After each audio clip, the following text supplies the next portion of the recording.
Здравствуйте, на телеканале «Новый век» программа «Вызов 112», в студии Эльвира Фазлиева.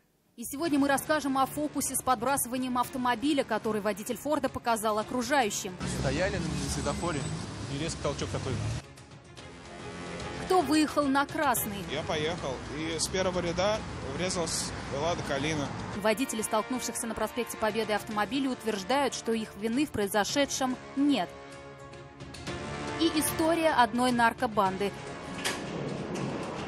Нервы наркокурьера выдали подельников и крупную партию наркотиков.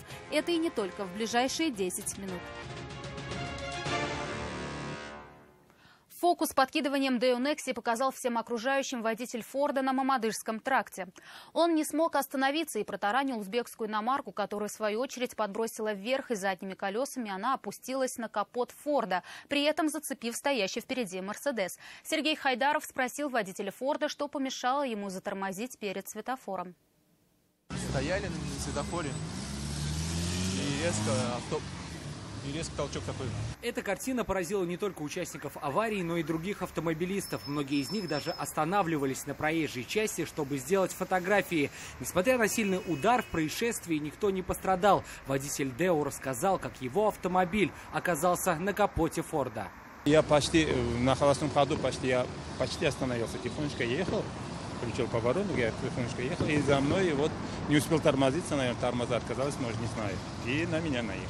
Део, в свою очередь, отбросила настоящий впереди Мерседес. Все пострадавшие автомобили находились в левом ряду для поворота. Что помешало затормозить и как узбекская иномарка подлетела, приземлившись на Форд, водитель последнего рассказать не захотел. Мужчина лишь отметил, что подвела неисправность автомобиля.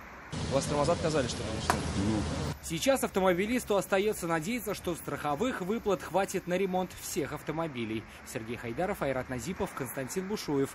Вызов 112. Еще одна авария по принципу домино произошла на мосту «Миллениум». По рассказам участников аварии, автомобиль Volkswagen резко остановился на проезжей части.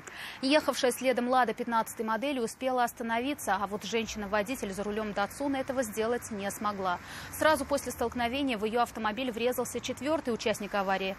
Но в силу незначительных повреждений водитель покинул место происшествия по согласию сторон. Отрицать свою вину за несоблюдение дистанции женщина не стала. Я не успела затормозить, и получается, я виновата. А девушка как-то объяснилась, почему так тормозила она? Она сказала, что ее муж по голове ударил. Другая авария примерно в эти же минуты произошла на пересечении улицы Академика Губкина и проспекта Победы. «Лада» 9-й модели и «Лада Калина» столкнулись в центре перекрестка. Один из автомобилей после этого вылетел на трамвайные пути, на короткое время парализовав движение электротранспорта. Светофор на перекрестке во время столкновения работал, но оба водителя утверждают, что двигались на зеленый. Рамиль Шайдулин с подробностями. Аптечка, канистра и обломки были разбросаны повсюду. Сразу после столкновения «Лада» 9-й модели оказалась на рельсах. Чуть позже автомобиль отъехал на дорогу, и движение трамваев было снова восстановлено. До того, как оказаться на путях, водитель «девятки» двигался со стороны улицы Губкина. Проехала машина на мигающий желтый, загорелся у меня зеленый. Я поехал и с первого ряда врезалась Лада Калина. Получается, у нее был красный цвет, но она утверждает, что на желтый ехала. Молодой человек отметил, что дождался разрешающего сигнала светофора и тронулся в путь. Через считанные секунды в левый бок его автомобиля ударила Калина. Она двигалась со стороны улицы Арбузова. На происходящее у девушки-водителя хэтчбека было другое мнение. Она не признает, да, и я не признаю. Она считает, что я виноват. Она объясняет то, что она завершала. То, что это не завершение маневра, а проезд на красный, готов подтвердить и очевидец, рассказал водитель «девятки». По его версии, все произошло на глазах пешехода, который в момент аварии уже начал переходить дорогу. Возможно, именно его показания и помогут определить степень вины каждого участника аварии. Рамиль Шайдулин, Айрат Назипов, Константин Бушуев. Вызов 112. Отправил пешехода в больницу. В жилой зоне на улице Адаратского водитель «Лады Ларгус» сбил человека. По предварительной версии, водитель отечественного автомобиля не заметил шедшую девушку из-за другой машины. В результате она сильно ударилась о лобовое стекло, получила травмы и отправилась в карете скорой помощи в больницу. Зацепился за провода, уронил столб и обесточил целую улицу. У троллейбуса 13-го маршрута на проспекте Имашева сорвалась штанга токоприемника и зацепилась за висящие провода. По инерции троллейбус проехал еще несколько метров, при этом тянув за собой столб, который все эти провода и держал. В итоге мачта уличного освещения не выдержала и сильно наклонилась в сторону проезжей части. Водителям, ехавшим по той же улице, пришлось проходить целый квест, лавируя между упавшими проводами и объезжая троллейбус. Оперативно приехавшая аварийная служба занялась устранением последствий аварии. Рыбалка закончилась трагедией. Ночью на реке Ик возле деревни Приют-Шуран перевернулась лодка. В ней находилось 2 человека.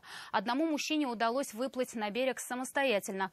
Тело второго утром обнаружили в реке спасатели. Погибшему было около 46 лет. По одной из версий, мужчина мог запутаться в сетях. Выясняются все подробности произошедшего. Сгорел заживо. Тело 77-летнего мужчины обнаружили на собственном диване спасатели. Все произошло в деревне Уразметьево Муслюмовского района. Жители соседних домов заметили клубы дыма. До приезда пожарных пытались потушить огонь своими силами, но безуспешно. По предварительной версии, причина возгорания стала неосторожность при курении. Загорелся диван, на котором сидел мужчина. Площадь пожара составила 2 квадратных метра. Покинуть дом самостоятельно мужчина не смог. Еще одна трагедия произошла в Тюлечинском районе деревни Ключище. Пожар полностью уничтожил деревянный дом. Во время разбора завалов было найдено 2 тела. Погибшими оказались мужчины 49-го и 60-го года рождения. Предварительная причина пожара – нарушение эксплуатации печи. Уголовное дело в отношении сбытчиков крупной партии наркотиков передано в Зеленодольский суд. Напомним, в апреле этого года на 755-м километре трассы М7 автоинспекторы остановили автомобиль. Вскоре в багажнике машины они нашли наркотики растительного происхождения. Айрат Назипов о том, как одна остановка изменила жизнь сразу 3 людям. Это уже финал операции по поимке наркокурьеров. Все началось с обычного требования автоинспектора остановиться. Водитель Volkswagen Polo подчинился, но сотрудник ГИБДД сразу понял, что мужчина что-то скрывает, и решил досмотреть автомобиль. Чутье не подвело. В багажнике иномарки полицейские обнаружили более 5 килограммов гашиша и 835 граммов марихуаны, а в салоне еще 175 граммов кокаина. Следствие установило, в тот день 23-летний водитель, уроженец Челябинска, вез пассажира, 25-летнего жителя города Коврово. Такое указание ему дал знакомый, которому он проиграл крупную сумму денег. Чтобы не возвращать долг, мужчина должен был взять наркотики из тайника в Москве, перевести их на временное хранение к жителю Коврова, после чего доставить молодого человека с грузом из Владимирской области до Челябинска. Житель Коврова, также студент-заочник одного из юридических вузов, показал, что ранее он уже осуществлял аналогичные перевозки на поезде или на попутных машинах. Наркотики он брал из закладок по адресам, полученным бесконтактным способом. Таким же образом передавал товар в Челябинске, получая за это вознаграждение на банковскую карту. Вскоре полицейские установили и получателя. Им оказался 27-летний безработный житель Челябинска. При обыске его квартиры оперативники изъяли 2 килограмма гашиша и 365 граммов марихуаны. Как рассказал задержанный, он уже неоднократно получал наркотики, которые потом либо перепродавал оптом, либо фасовал по дозам. Все дистанционно. По указанным им адресам полицейские обнаружили еще более 20 закладок. Решением суда все 3 задержанных заключены под стражу. Материалы уголовного дела переданы в суд Зеленодольского района Татарстана. Айрат Назипов, вызов 112. 35-летний житель Елабуги скончался от ножевого ранения, полученного в ходе конфликта с группой из 8 мужчин. По версии следствия, за несколько часов до трагедии между знакомыми потерпевшего и другой стороной конфликта произошла ссора.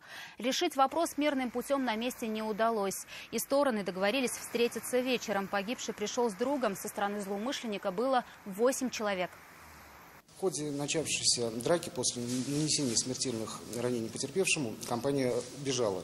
В настоящее время проводятся следственные действия и оперативно-розыскные мероприятия, направленные на установление всех обстоятельств произошедшего, а также установление личности злоумышленника.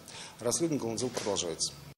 Потерпевшего избили руками и ногами, затем неизвестный ударил его ножом в живот. От полученных травм мужчина скончался в больнице.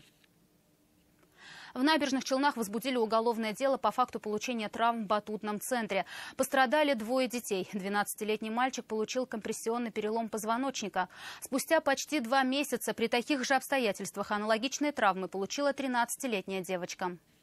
По данному факту Следственным органом Следственного комитета Российской Федерации по Республике Татарстан возбуждено уголовное дело по статье оказания услуг, не отвечающих требованиям безопасности. На данный момент проводятся следственные действия, направленные на установление всех обстоятельств получения травм детей в батутном центре. Расследование уголовного дела продолжается. Это все, о чем мы успели вам рассказать. В студии была Эльвира Фазлиева. До встречи и не бросайте вызов судьбе. Вдруг она его примет.